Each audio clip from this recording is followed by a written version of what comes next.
into this video which focuses on opposition to Roosevelt's New Deal, the first New Deal. So, the New Deal was a very divisive set of legislation for many reasons. It was a completely new level of government interference. America traditionally did not like the government to get heavily involved in people's lives. This was new, and as a result required unprecedented levels of taxpayers' money. As an indication of the fact it's not universally popular, in the 1936 election, despite Roosevelt winning 46 out of 48 states, that's not taken into account. 37% of all votes cast were for the Republicans. So he won all the states, but don't think he won all the people's hearts and minds. 37% voting Republican is a divisive issue. The Republicans, being his political opposition, are spearheading the opposition to the New Deal for several reasons. They are very traditional in believing that the government should have minimal interference. They don't see that as part of the American dream, to have the government telling you what to do. As a result, they are the party traditionally associated with laissez-faire, as we had under Coolidge, and rugged individualism, which is the quote famously from Hoover, who himself was a Republican. They believe people should make their own fortunes.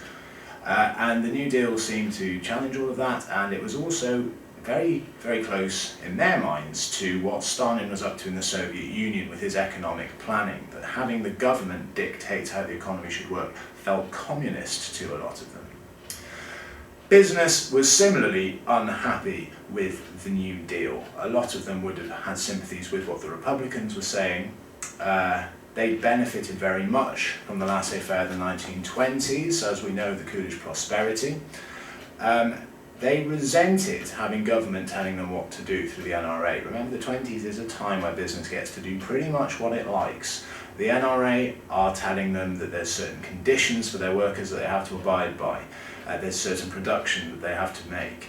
This is new to them. They also had to pay higher taxes. The New Deal is not going to fund itself. You know that Roosevelt was refusing to run a deficit on this, so the government's not going to pay for it. Taxation will. The rich get taxed and businesses get taxed to fund this New Deal.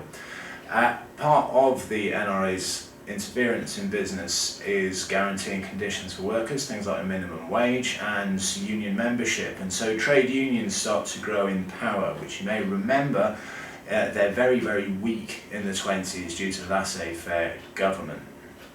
The radicals from the other side, so you would consider to be Roosevelt's supporters, people who do believe in helping the poor, they're not happy either. Huey Long's pictured here.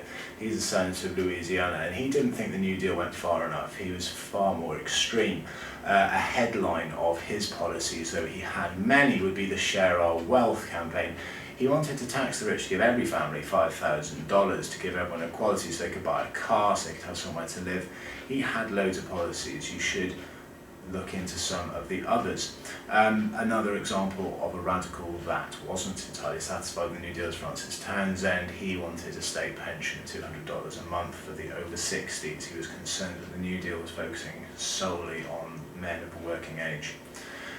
States were perhaps the most serious opposition to Roosevelt. You must remember that it's the United States, that it's not really one country. There is a federal government, but it's 50 states, well now, it's 48 then, that have agreed to be part of a union. The states are not happy with the federal government becoming too powerful as they see it. They're based in Washington DC, they think, what do you know about life in my state? They think FDR is behaving like a dictator, particularly during the 100 days where he's using his emergency powers. But he's riding roughshod over state government and trying to force the federal line on everybody. The states felt that their rights were being ignored. They felt that these alphabet agencies in particular were unconstitutional and were ignoring the rights of states to manage themselves. The Supreme Court agreed with them, and this was a big problem for Roosevelt. They agreed that state governments should be allowed to deal with the crises themselves. They should be allowed to decide what's best for sorting out the problems in their own areas. And in 1935 onwards, 11 out of 16 alphabet laws are deemed unconstitutional. So America has a constitution, like a legal document of how things should go. They felt Roosevelt was ignoring that. And an important example, the NRA, which is managing business, is deemed unconstitutional. It's the first one to be done to be deemed unconstitutional through the Schechter case. The Schechter brothers were selling poultry, and the NRA accused them of selling diseased poultry, of it not being a good enough standard, basically. The NRA tried to close them down.